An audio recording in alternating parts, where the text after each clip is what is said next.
Hey y'all, and welcome to the Sprinkle Factory YouTube channel where we cover everything culinary. This is Chef Sprinkle, and I'm back with another delicious recipe. Make sure you guys hit that subscribe button and join our Sprinkle Squad. So today, Sprinkle Squad, we're going to be making a romantic dinner for two. Valentine's Day is coming up, of course, an amazing holiday for all the love bugs. But I'm going to teach you how to put together something super simple, super delicious, and super romantic for your amazing day. So the first thing that we're going to start with, you guys, is we're going to be making some bacon cheddar garlic scalloped potatoes. I know you're already drooling, so let's get right into it. The first thing that I have here is going to be 2 slices of thick cut bacon. If you like Applewood smoked bacon, whatever, your preference. I would not recommend using maple bacon, of course, in this recipe, but we're just going to dice it up and we're going to get it nice and crispy. Now we're going to start building the layers of flavor for our scalloped potatoes. It is a delicious recipe, so as long as you guys follow step by step, trust me, it's going to be amazing. So as you see, I did add in a tablespoon of onions. We added in 2 cloves of minced garlic, and we're just going to go ahead and saute these, get them nice and translucent, make sure they're releasing all of their flavors.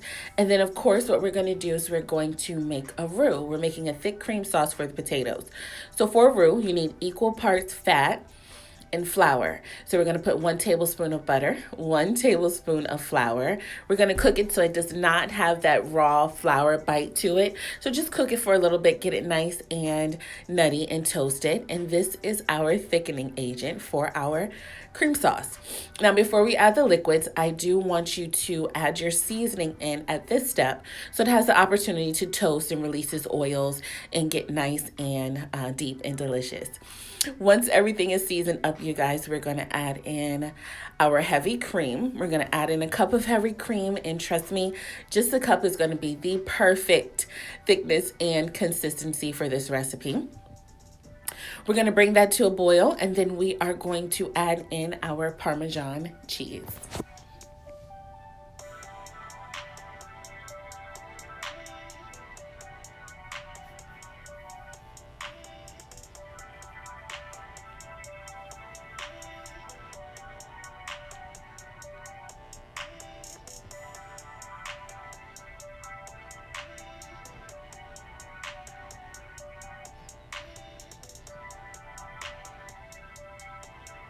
Just like that, y'all. So simple. Trust me, super simple, super delicious. As you can see, I added in a little bit of chives just for some freshness. And we are now going to cut our potatoes so that this way we can start layering our scalloped potatoes. So get you a nice sharp knife. You may, depending on the dish that you use for this recipe, it is going to call for 2 medium potatoes. As you guys are going to see, I'm not going to be using all the potatoes and all the sauce, but find you a dish that's going to fit everything. I just had to make a little bit, and the recipe will be perfect. Now, make sure you cut them super thin. It is very important that you do this step and you don't make them too thick, because what's going to happen is it's going to bake. The cheese is going to be nice and golden brown on top, but your potatoes are still going to be hard, nice and crunchy. So we don't want that. That's not cute. Let's go ahead and make sure we chop them nice and thin, and they'll be perfect. So we have a 4 cheddar blend cheese here. To be honest, you guys, your recipe, do what you want to do it, use your favorite cheese. Once you've mastered the cream sauce, there's no wrong way of doing this. I normally start with some sauce at the bottom so that this way the potatoes have something to cling onto. And then we're going to put a layer of potatoes inside of whatever dish you're using. And then we're going to put some cheese on top. We're going to top it with some more potatoes. Then we're just going to drown it in that delicious velvety cheesy cream sauce and throw it right into the oven.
Super, super, super easy, as with everything that we do. I had to hit y'all with another angle though. Look at that delicious sauce. It comes out perfect every time, you guys. You're going to be wanting to put that on pasta. You're going to maybe slap it on some mashed potatoes. Literally, it is delicious. You'll be addicted. Once you taste it, you'll be addicted. But the next thing that we're going to do is we are going to season up our steaks. Just to sprinkle all-purpose seasoning, you guys. The only seasoning that we are going to use for this entire meal. So we're going to go ahead and get our ribeye seasoned up nice and delicious. Now, of course, we eat both sides, so we want to season both sides. You might see a little difference here as far as the thickness of the steaks. For who I was preparing this for, one of them wanted seafood, one person did not, so I kind of balanced it out that way. But either way, I'll keep you posted as far as cook times.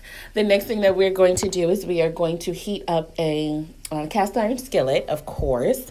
No other way to cook a delicious, perfect ribeye steak. We're going to put some butter in there. I'm using about 3 tablespoons of butter to start out with. Get it nice and hot, you guys, and we are going to go ahead and sear off our steaks. We're going to do it about 3 to 4 minutes on each side to get a nice crust, and then we are going to throw them in the oven. A really quick tip for when you're cooking steaks or you're cooking red meats, allow them to get room temperature. Allow them to get room temperature because when you cook them, they are so much more tender, okay? Just a little quick trip. But as far as the lobster tails, we're going to go ahead and get those seasoned up. I've showed you guys in a previous video, I believe it was the hot Cheeto fried lobster tails, how to prepare them in butterfly lemon like this. So I'll go ahead and attach a link above so you guys can check that out. But as you know, seafood is super, super simple. Butter, a little bit of seasoning, then we're going to go ahead and broil these, and then we're going to saute up our shrimp.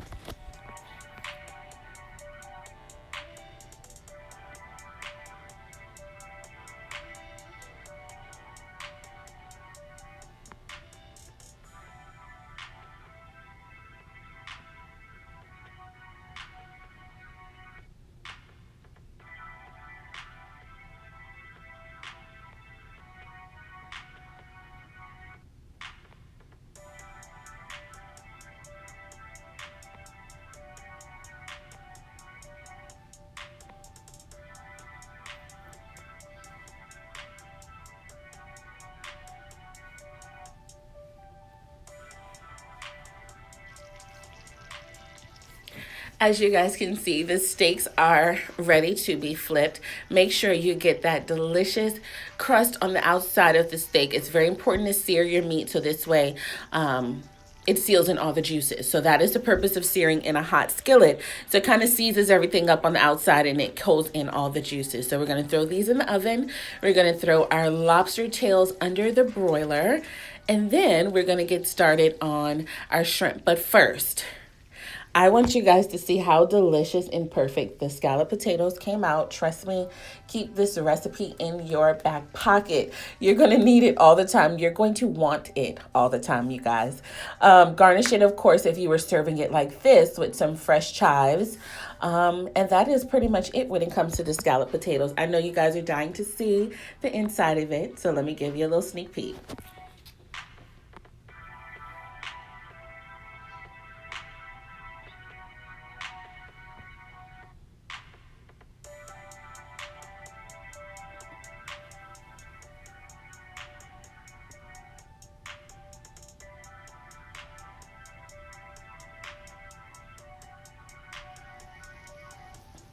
Now that that's out of the way, we want to start our shrimp, you guys. We're going to start sauteing our shrimp. Super simple. I don't even consider this a recipe. It's just preparation.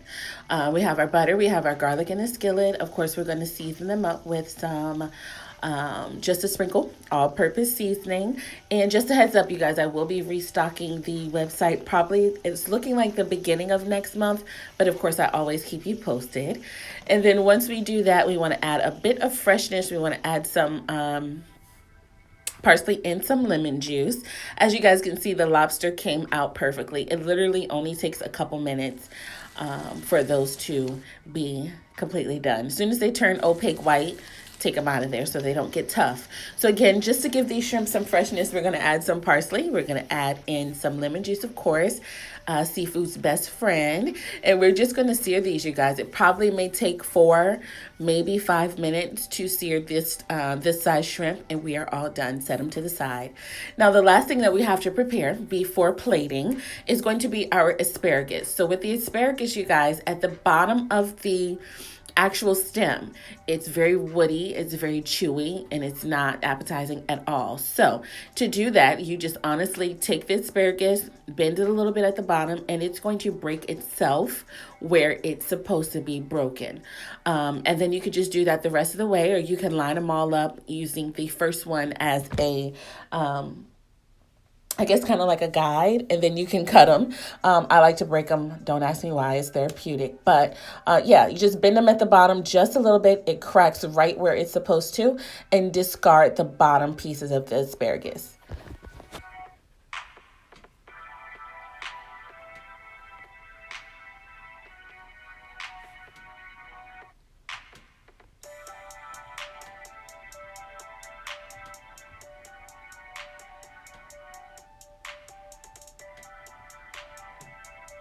Super simple. Make sure you wash those, guys. Make sure you wash them very well under cool water.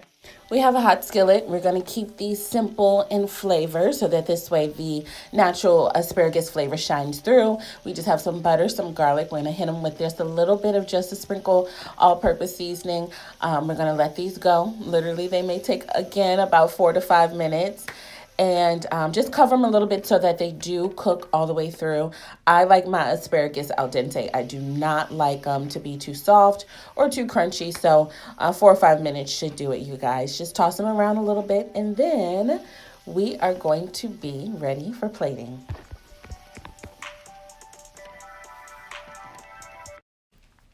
I'm going to walk you guys through plating step by step so that the plates that you serve look like they came straight out of a 5-star restaurant.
Just like that, y'all. Super simple. It looks totally and 1000% delicious, you guys.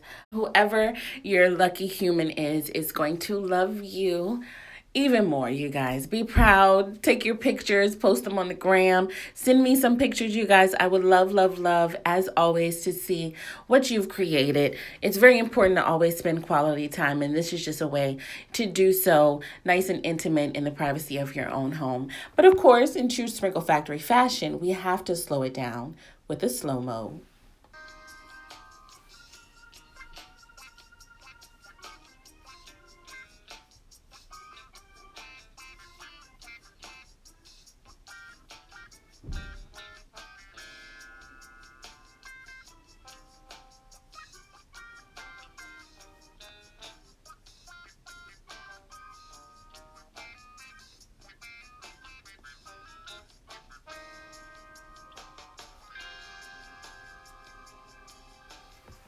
Just like that, you guys have prepared Valentine's Day dinner for two. I love y'all so, so, so much. After you finish preparing the dinner, decorate your table nice and sexy. Slip into something cute. Okay. And enjoy your holiday, you guys. As my grandma would say, this is finger licking time. Make sure you guys like, comment, subscribe, share with all of your friends. Let them know what we're doing over here. Again, I love y'all. Thank you for watching. And as always, I'll see y'all next time.